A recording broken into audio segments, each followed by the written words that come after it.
which to me, the words in the gospel are very hard to follow because the words of the gospel sets a higher expectation from all of us.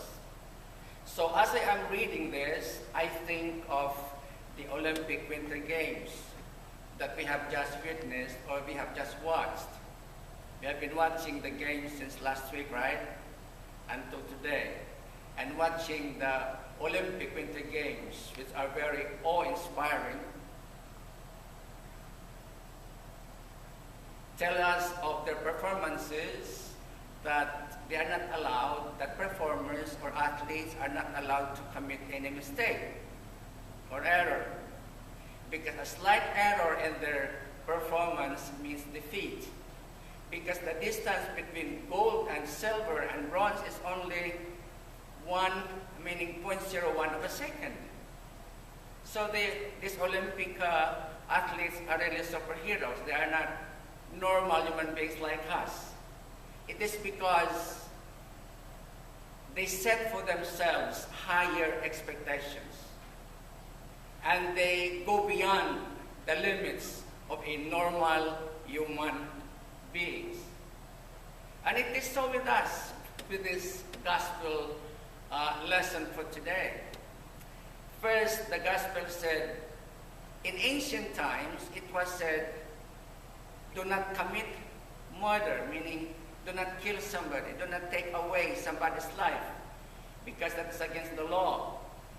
But here, Jesus Christ said, murdering or killing, murder as one of the 10 commandments, does not only mean physical,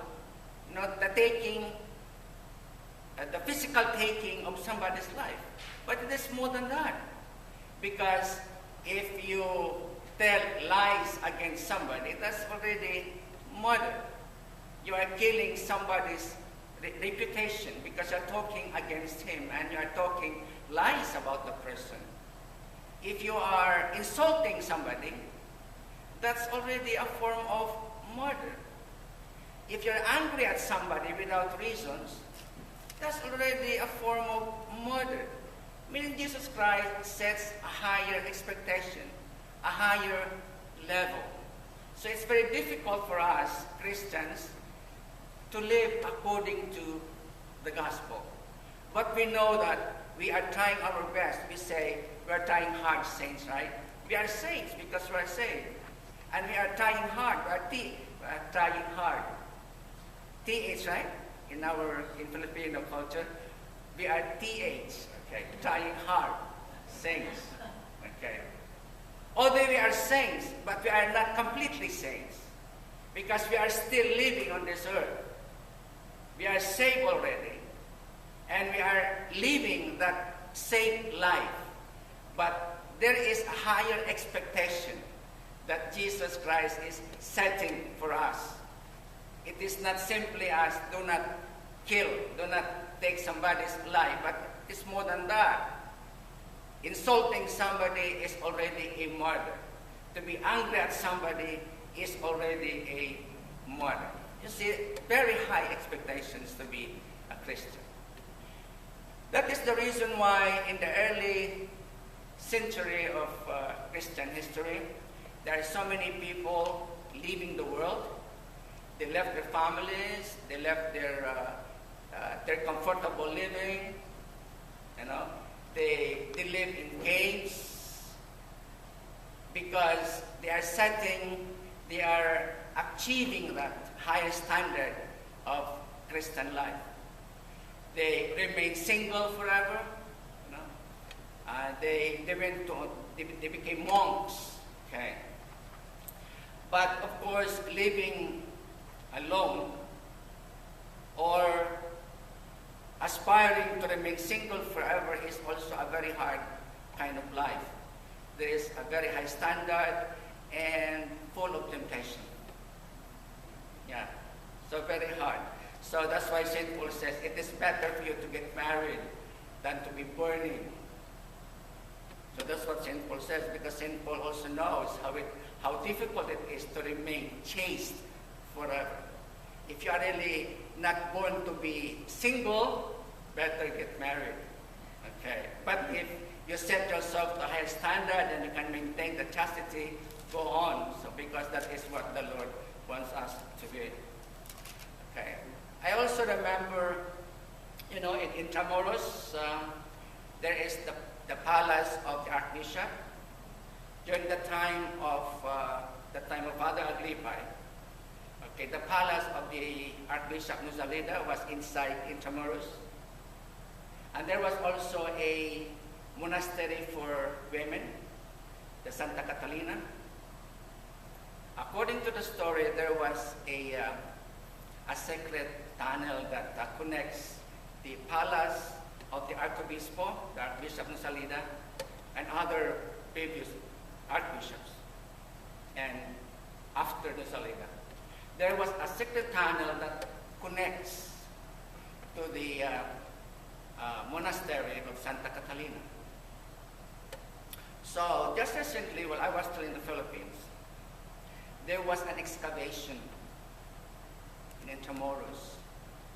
In the same site where there was the Santa Catalina Monastery for women, there were bones of fetuses. Bones. And you know what the priest said? These are bones of infants during the Japanese period. That was the priest said. So I said, you see, it's very difficult to remain single. The standard is very high. Okay, in the gospel also it is said, whoever divorces his wife, which according to God it is only justifiable, okay, in the case of unchastity or unfaithfulness. If one spouse is unfaithful, then you have the reason to divorce your partner. But other than that, okay, any cause for divorce is unjustifiable. And according to this gospel, you commit adultery not by giving your spouse a certificate of divorce, but just looking at somebody with very bad intention, meaning with lust. That's already a form of adultery. Meaning everything, the gospel says, there's a very high standard. If you want to be a Christian, to be a saint, you have to set high standards for yourselves. Very difficult. So I said, although we are saints, we are dying hard saints. So if we connect our gospel to the Old Testament lesson, the Old Testament lesson this today is either Sirach, meaning Ecclesiasticus, or the book of Deuteronomy. The book of Deuteronomy says, I give you two choices. It's either this or that. Are you going to choose life, or are you going to choose death? Which are you going to choose? Are you going to choose God, or you are going to choose the other? The perspective, which is very common to both Eastern and Western paradigms, is that the world exists in two polarity, two opposites. That's why when we think of our knowledge in this world, we think of white or black, we think of above or below, we think of heaven and hell. It is between two opposing poles. So, according to the book of Deuteronomy, we are given two choices. Either select this or the other. So, but when Joshua was asked, which are you going to choose? Joshua said, as for me and my family, I am going to choose Yahweh, and my family is going to serve God. So for us who are present today, I'm giving you choice. It's either you choose life or you choose death. It is either you choose God or you choose the other. And if you choose God, then there is a very high standard for you to keep up and to follow. Very high standard. So, we have to set standards for ourselves, and we should be trying hard. And let us be at the age